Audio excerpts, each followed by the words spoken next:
there is no doubt, mga kapatid, that spiritual warfare is real. Walang duda, mga kapatid. Base sa atin na pong natatalakay sa ating notes, spiritual warfare is real. No doubt about it. Totoo talaga. Hindi yang kathang isip lang, mga kapatid, o hindi yang invento or illusion lamang sa New Testament. Totoo talaga na may spiritual warfare against the forces of evil, mga kapatid. So, Christians have an enemy in Satan and his demons. Maliwanag po, mga kapatid, na atin na po nang natatalakay doon sa Ephesians 6:12 na ang ating kalaban ay nasa high places, spiritual high places, mga hindi nakikita, mga kapatid, no? Prayer is commanded in the context of putting on the armor of God. So, ang prayer, mga kapatid, praise God, ay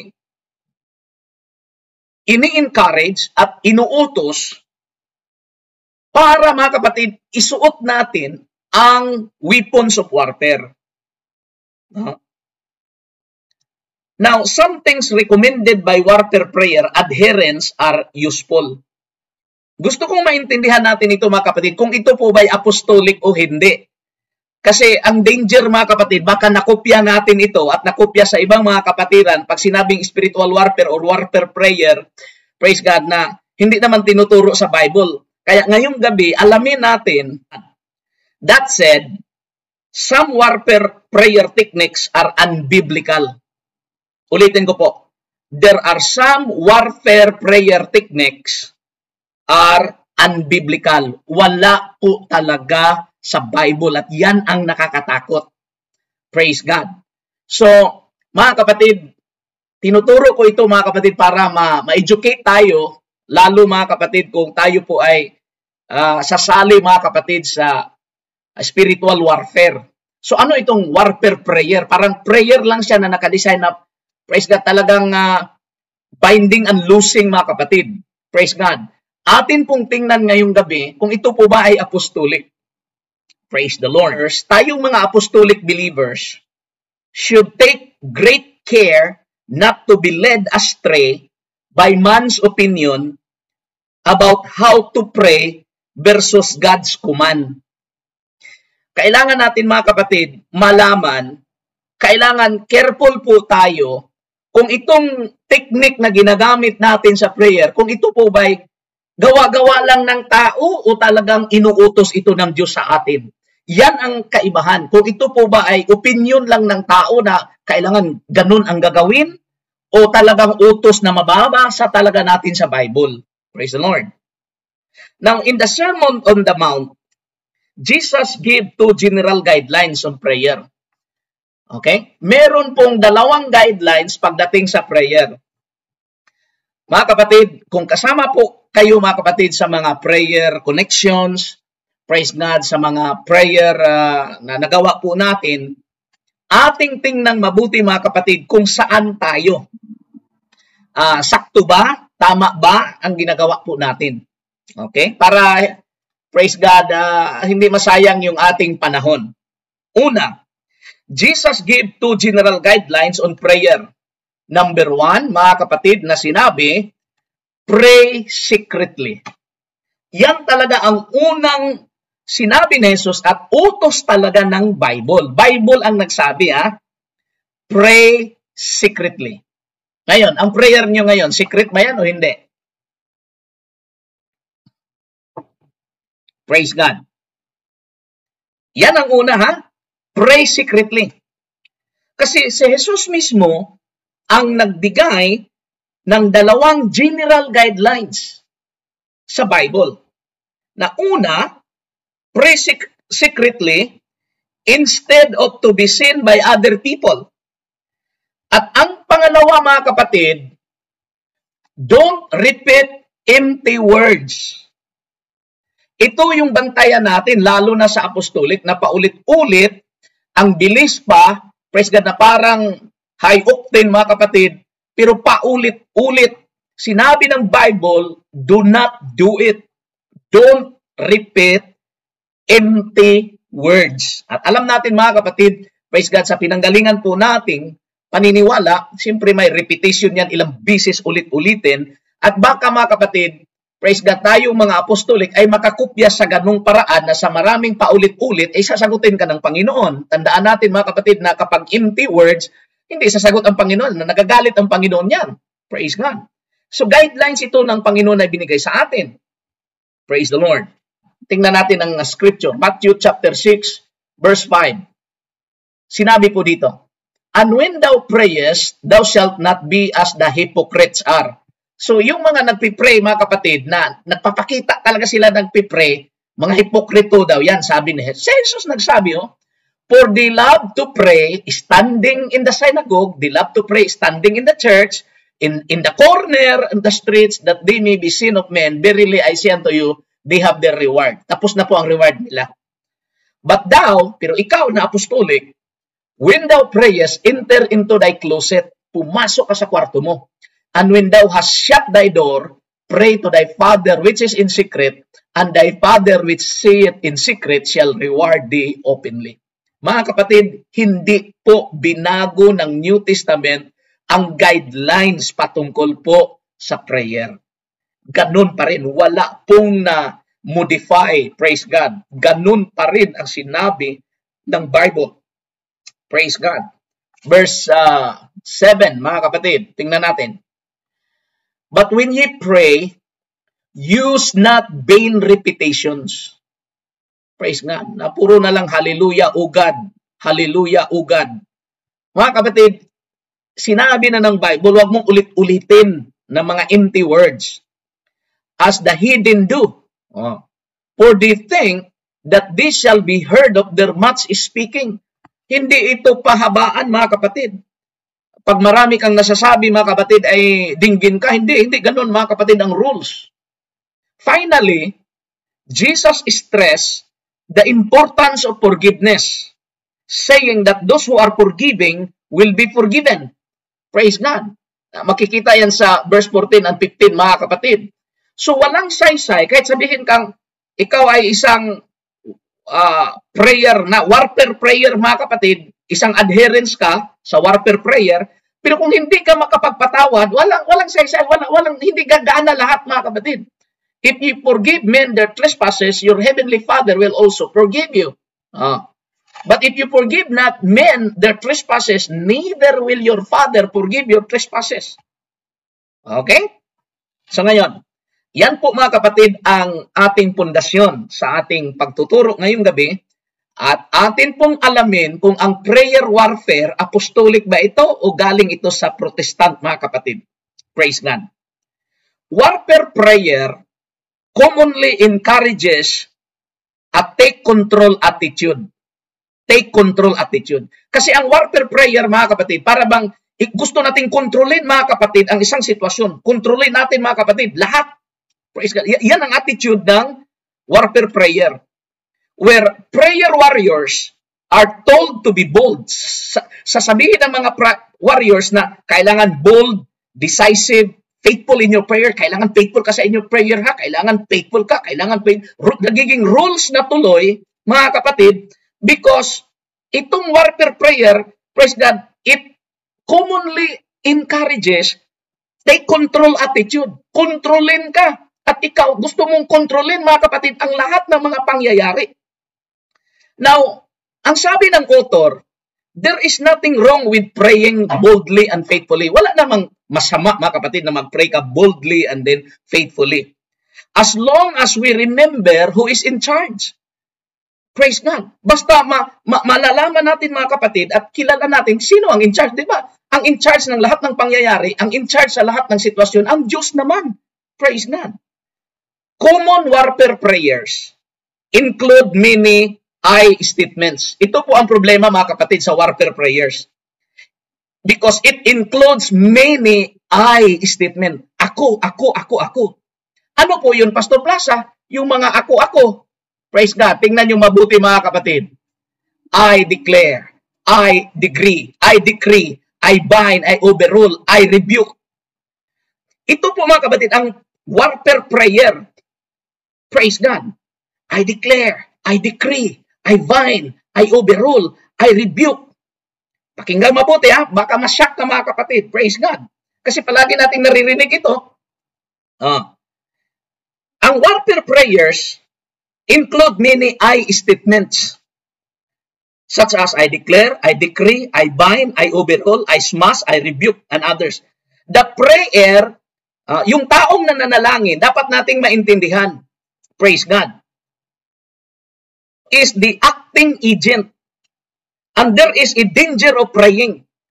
Mga kapatid, yung ganong attitude, mga kapatid, praise God, napaka-danger po yan. Saan, nakikita nyo ba kung saan ang danger? Basahin ko po, pakinggan nyo mabuti. The prayer or the person praying or who do this warfare prayer is the acting agent. Okay? And there is a danger of praying, my will be done rather than thy will be done. Palagi tayo na, I declare like this, I decree, I rebuke. Di ba? Praise God, palaging naririnig natin yan. The prayer is acting, the prayer, yan Sister Elma, may dash yan, hindi yan prayer. The prayer, yung taong nananalangin, is acting as agent. Pag tayo mga kapatid ay nananalangin, tayo yung nag-act na agent dito sa lupa. Ang problema, that's very dangerous. Praise God. Na my will be done. Ikaw na tuloy ang masusunod, hindi na thy will be done. Nagets niyo mga kapatid?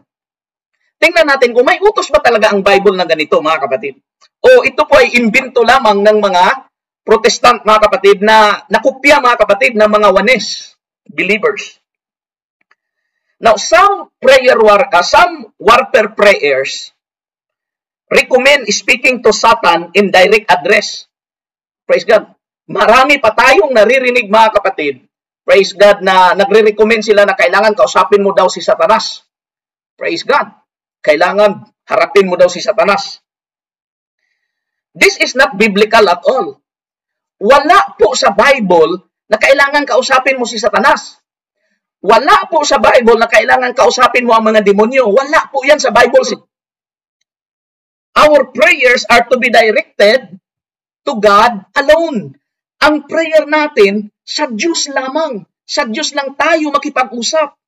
Sa Diyos lang mga kapatid, kung meron kang hingiin, sa Diyos lang. Kung meron ka mga kapatid na gapiin o gapusin na masamang espiritu, sa Diyos ka makipag-usap. Praise God. Nagets ninyo? Ito po mga kapatid. The Bible never tells us to rebuke Satan. Bago sa iyo, siguro, kung hindi ka nagbasa sa ating notes. The Bible never tells us to rebuke Satan. Wala pong mabasang bersikulo sa Bible na nag-utos ang Bible na i-rebuke si Satan, mga kapatid. No? Or, sabi dito, the Bible never tells us to rebuke Satan or to speak to him or his demons in any way because we are just going to speak to God. So, sino mag-rebuke ni Satanas, Pastor? The rebuking of Satan is done by the Lord, not us. Praise God. Hallelujah. Kaya mga kapatid, bantayan natin ito mga kapatid. Kasi baka makopya natin mga kapatid ang opinion ng tao pero hindi utos ng Bible. Diba? I rebuke this evil spirit. Diba? Nakukopya natin yan mga kapatid. Praise God. Ikaw na I rebuke, I decree, I declare. Puro lang Napapansin niyo ba mga kapatid? Kaya mga kapatid, kailangan maintindihan natin ito kasi may diferensya po ang human command at human opinion versus God's command, yung biblical talaga. Pakita ko sa inyo mga kapatid na si God lang ang pwedeng mag-rebuke, ha? Jude chapter 1 verse 9. Yet Michael the archangel, when contending with the devil, he disputed about the body of Moses, durst not bring against him a railing accusation, but said, the Lord rebuked thee. Kahit na si Michael, na siya ang general sa mga anghel, mga kapatid, hindi nga siya nag-rebuke kay Satanas. Ang sinabi lang niya kay Satanas, the Lord rebuke you. The Lord rebuke you. Praise God. Hallelujah. So, ano ang ending sa discussion na ito, Pastor? Hallelujah. So, rebuking of Satan is done by the Lord, not us in any way. Or, praise God. Even the angel Michael did not himself dare to condemn Satan for slander, but said, "The Lord rebuke you." The biblical command and the biblical instruction is to submit to God and resist the devil. Yan ang klaro, litra por litra. Praise God. Submit yourselves before to God, resist the devil, and he will flee from you. Gusto kong ulitin mga kapatid, the biblical instruction is to submit to God and resist the devil. Resist the devil, mga kapatid. But the instruction is, you must submit to God. Not to demand things of Satan. Hindi ka pwedeng mag-demand ng mga bagay, mga kapatid, kay Satanas. Magpasubmit ka sa Diyos, i-resist mo ang kaaway, bahala na si Lord, basta nag-request ka na kay Lord na, Lord, praise God, hawiin mo ito. Gawa ito ng kaaway sa iyong pangalan, Panginoon. Praise God, ikaw nang bahalang maggapos sa kaaway, ikaw nang bahalang mag-rebuke, Panginoon. Praise God. Yun, biblical yun. Kaysa sabihin natin, I rebuke, di ba? Kahit representative ka, mga kapatid, praise God, yan po ay opinion lamang ng tao. Praise God. Opinion lamang ng tao. Sige, challenge ko kayo. Saan mababasa sa Bible, mga kapatid, na inuutusan ka na i-rebuke mo, mga kapatid? O i-declare mo, mga kapatid, ang isang bagay para ito pa ang pinakadelikado sa lahat. Kasi parang napapansin ko ito, mga kapatid, nakukupya ito ng karamihan mula po, mga kapatid, sa hindi apostolic, mga kapatid, na pagtuturo. Probably the clearest danger in most warfare prayer is the focus on material things. Sa lahat, mga kapatid, ng danger talaga sa warfare prayer, itong tinatawag na nagpo-focus lamang sa material na mga bagay. Now, proponents of warfare prayer are often promoters of name it and claim it theology. Praise God. Sige, sabihin mo ng ganun. I-declare mo na magkaroon ka ng bahay. I-declare mo na magkaroon ka ng ano. I-declare mo. Praise God. Name it and claim it. Theology. Wala po yan sa Bible, mga kapatid. Many warfare prayers include a release of wealth. I declare, I decree a release of wealth. Di ba? Bold yan, mga kapatid. Decisive yan. And sabi po dito, many warfare prayers include a release of wealth, a binding of sickness, ang paggapos ng mga sakit, mga kapatid, or a decree of restoration and blessing. Praise God. Yan ang pinakadelikado sa lahat. Praise God. At meron na ako mga ilang narinig sa church, mga kapatid, na gumagamit nito ng mga technique, pero hindi yan biblical. Praise God. Hallelujah. Those with enough faith will decree a sevenfold blessing upon themselves. They may plead the blood or cover themselves with the blood of Christ. Things the Bible never tells us to plead or do. Wala ka na bang mababasa sa Bible, mga kapatid? Praise God. Idea lang talaga ng tao yan. Praise God. No? You plead the blood or cover themselves with the blood of Christ. Things the Bible never tells us to plead or do. The New Testament is clear that God is not obligated to give us material wealth. Praise God. O parang tinatalian natin ang Panginoon. Nilagyan natin siya, mga kapatid, ng word sa kanyang bibig. Praise God. Sabi dito, material or to heal our sickness. No matter how much we demand or decree it, and no matter how much we denounce the devil and his wiles, it is still, mga kapatid, it is not wrong to pray for blessings. I repeat it again. It is not wrong to pray for blessings. But God knows what will really benefit us. And it might not be a painful, free life or piles of positions.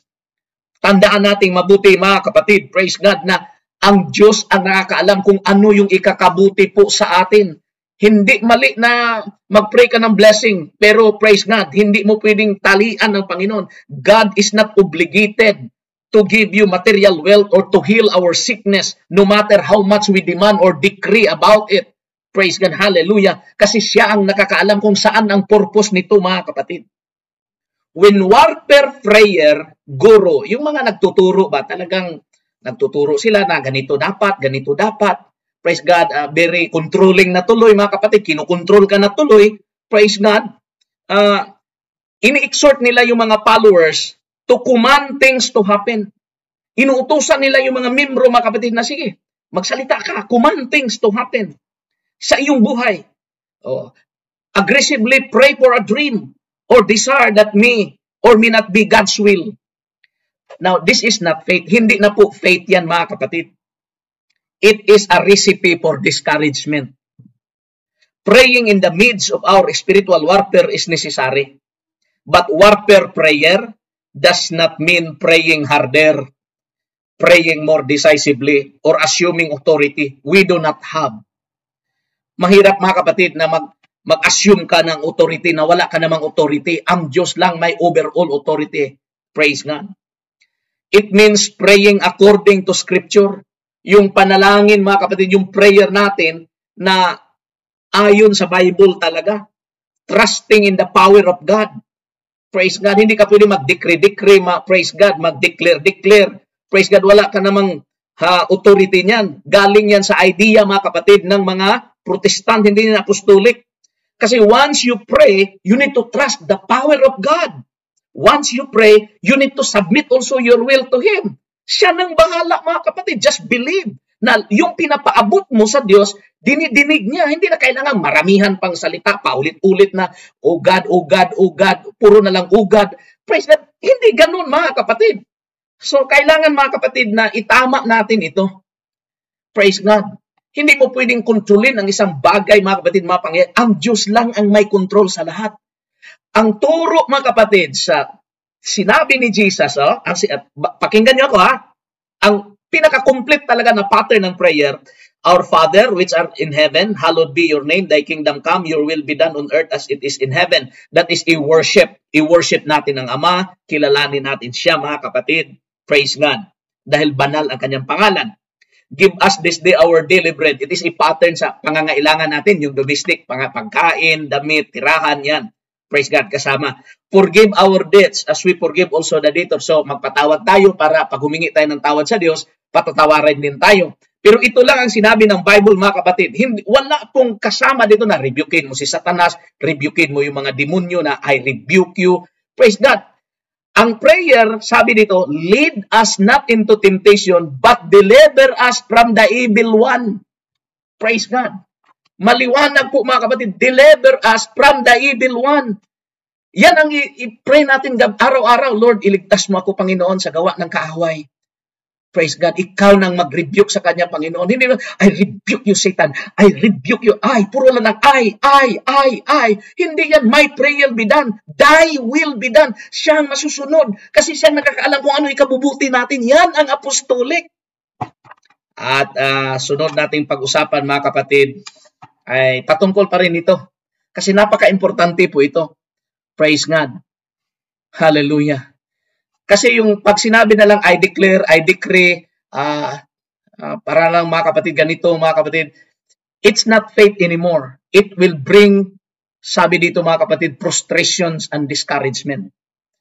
It will bring disappointment. Hindi yan faith. Kasi ang faith kasi, nanalangin ka, hiningi mo sa Diyos, mga kapatid, yes, boldly, decisively, faithfully, pag once na napadala mo na sa Panginoon, manalangin ka na sa Panginoon. Praise God. Kasi puro ka lang, I decree, I declare, praise God, I release. Mga kapatid, sino ka? I, praise God, puro lang I, not my will be done, thy will be done. Yan ang totoong prayer, mga kapatid. Praise God. Kasi ang mangyayari niyan, praise God, pag sundin natin, mga kapatid, ang opinion ng tao, magiging controlling ka. Praise God. Wala ka na tuloy freedom. Praise God. Hallelujah. Ang binigyan tayo ng freedom ng Panginoon. I'm not talking about congregational prayer. Ito po, mga kapatid, ang turo, mga kapatid, na kailangan nating bantayan, baka makopya natin, hindi ito kalooban ng Diyos. Praise God.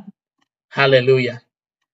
Ang kalooban ng Panginoon, mga kapatid, na manalangin tayo ayon sa inuutos, yung biblical talaga. Praise God. Hindi tayo makipag-usap kay Satanas, mga demonyo, mga sakit. Sa Diyos tayo makipag-usap, mga kapatid. So I hope na may nakuha kayo ngayong gabi. Praise God at purihin ang ating Panginoon.